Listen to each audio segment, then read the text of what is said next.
நான் என்ன சொல்றேனோ அதை அப்படியே செய்யணும். ஓகே, எல்லாரும்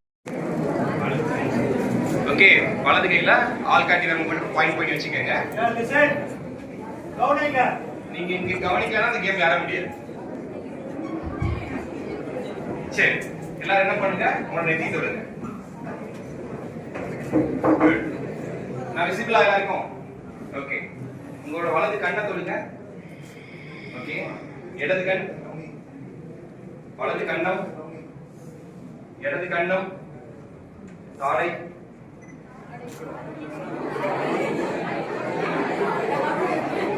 ஓகே. என்ன சொல்லுங்க, எத்தனை பேர் கரெக்டா தாடையை தொட்டீங்க, எத்தனை பேர் மூக்க தொட்டீங்க? மூக்க தொட்டவங்க அவுட். ஏன் அப்படின்னா ரூல் என்னன்னா, நான் என்ன சொல்றேனோ அது செய்யணும். அப்ப நான் சொன்னது தாடைன்னு சொன்னேன், ஆனா நிறைய பேர் என்ன பண்ணீங்க? ரெண்டாவது, எங்களுக்கு 0 எரர். மிஷின்லாம் பாத்தீங்கன்னு சொன்னா, ஒரு டிவியை நீங்க ரிப்பேர் கொடுக்குறீங்க, சரியா ரிப்பேர் பண்ண முடியல, அவனை வந்து திரும்ப சொல்லிட்டு பணத்தை ரிப்பேர் பண்ண முடியல, திரும்ப இது பண்ணலாம். இங்கே உயிர் சம்பந்தப்பட்ட விஷயம். எனக்கு 0 எரர். ஒரு தடவை இந்த உயிர் போயிடுச்சு அப்படின்னு சொன்னா, நான் திரும்ப வேற உயிர் கொண்டு வந்து வேற அப்படின்னு சொல்லி நம்ம கொடுக்க முடியாது. ஓகே சார், எங்க அப்பா இறந்து போயிட்டாங்கன்னா அப்போ வந்து பரவாயில்ல, நெக்ஸ்ட் டைம் பாத்துக்கலாம் அப்படின்னு சொல்ல முடியாது. அப்போ எனக்கு 0 எரர் இருக்கணும். அப்போ ஒரு மருத்துவர் இது மேலதான் பயிற்சி எடுத்துக்குவாங்க, செவிலியர் இது மேலதான் பயிற்சி எடுத்துக்குவாங்க. அப்போ எல்லாருக்குமே வந்து அந்த ஒரு உயிர் போகும்போது அந்த உயிரை மீட்டெடுக்கக்கூடிய சிகிச்சை சொல்லக்கூடிய இந்த பிஎல்எஸ் செய்யறதுக்கு இந்த வேனிட்டி மேல பயிற்சி எடுத்துக்கும்.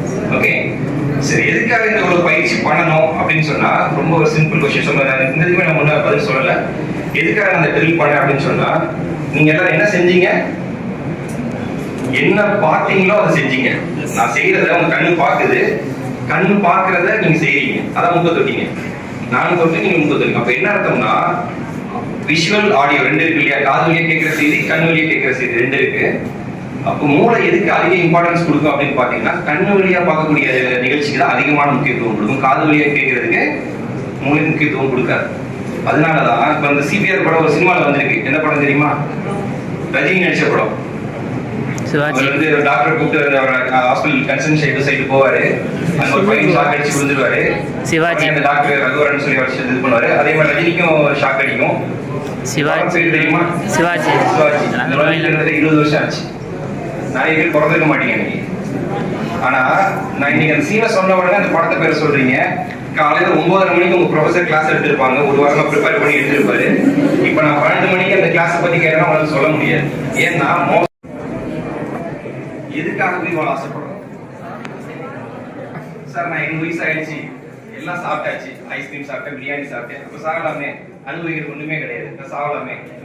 இல்ல 30 வயசு ஆச்சு, கல்யாணம் ஆயிடுச்சு, குழந்தை பார்த்தீங்கன்னா சாகலாமே. இல்ல 40 வயசு ஆச்சு, நான் எல்லாமே பார்த்துட்டு சாகலாமே. ஏன் ஆசைப்படுறாங்க எல்லாரும்? உயிர் வாழ எதுக்கு ஆசைப்படுறாங்க? சரி, இப்படி கேட்கிறேன், பணக்காரன் ஆகிறது எப்படி? நிறைய கஷ்டப்பட்டு இது பண்ணாலும் பணக்காரன் ஆக முடியாது. ஸோ ஹார்ட் ஒர்க் இல்லாட்டி ஏன் மணி. ஸோ அப்படி பார்த்தா கல் உடைக்கிறவங்க, கைவண்டி இருக்கிறவங்க தான் பணக்காரன் ஆகும். அப்போ ஸ்மார்ட் ஒர்க் பண்றவங்க மட்டும்தான் பணம். சொசைட்டி எதை வச்சு டிசைட் பண்ணுது அப்படின்னு சொன்னா, அவனோட மூளையோட செயல்திறனை வச்சு. எத்தனை பேர் நல்ல கணக்கு போட தெரியும்? ஓகே, இப்போ அந்த ₹1 நான் தரேன், ஒவ்வொரு நாளும் அந்த பணம் கட்டிப்போம். ஒவ்வொரு நாளும் இன்னைக்கு 8ஆம் தேதி, 18ஆம் தேதி உங்க கையில எவ்வளவு காசு இருக்கு? சோ இன்னைக்கு ₹1, நாளைக்கு ₹2, நாளைக்கு அது கரெக்டா ₹4 அப்படி மாற ஆரம்பிக்கும். அந்த மேஜிக் பணம் 10 நாள் உங்க கையில நான் வச்சிருந்தீங்கன்னு சொன்னா, 10 நாள் கழிச்சு 18ஆம் தேதி உங்க கையில எவ்வளவு காசு இருக்கு? எவ்வளவு?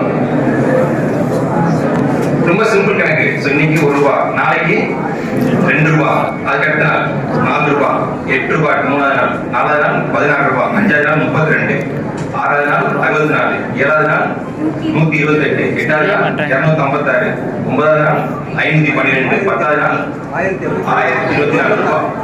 அப்போ அந்த ₹1 10 தடவை குட்டி போடுறதுக்கு அது வாய்ப்பு கொடுத்தீங்கன்னா 1000 மடங்கா பெருகும். அப்படி ஒரு மேஜிக் மணி நம்ம கிட்ட இருக்கு. எதுனா கோல்டு. சார் சொன்னாங்கல்ல, ஓல்ட் இஸ் கோல்டு அப்படின்னு சொன்னாங்கல்ல, 70 இயர்ஸ். ஸோ பிரசிடென்ட் அவங்க சொன்னாங்க, இப்பெல்லாம் குறைஞ்சது 70 வயசு வரைக்கும் உயிர் வாழணும். அதுக்கு கீழே இறந்து போனாங்கன்னா ப்ரீமெச்சூர் டெத்.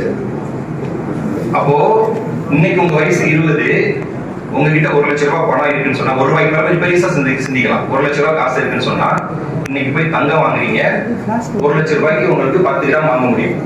ஓகே, சோ நீங்க 10 கிராம் தங்கத்தை வாங்கி ஒண்ணுமே செய்ய வேண்டாம், நீங்க பீரோல கூட்டி வச்சுட்டு இருந்தா போதும். எவ்வளவு வருஷம்னு சொன்னா கிட்டத்தட்ட 50 வருஷம்.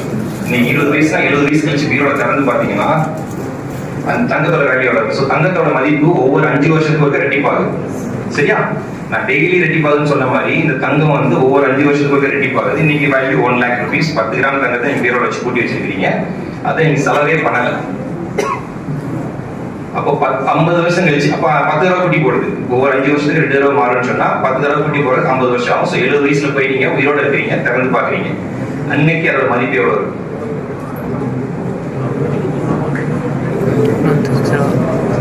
இன்னைக்கு 1 லட்சம் ரூபாய் இருக்கிற மதிப்பு 2030 பாத்தீங்கன்னா 2 லட்சமா மாறுது.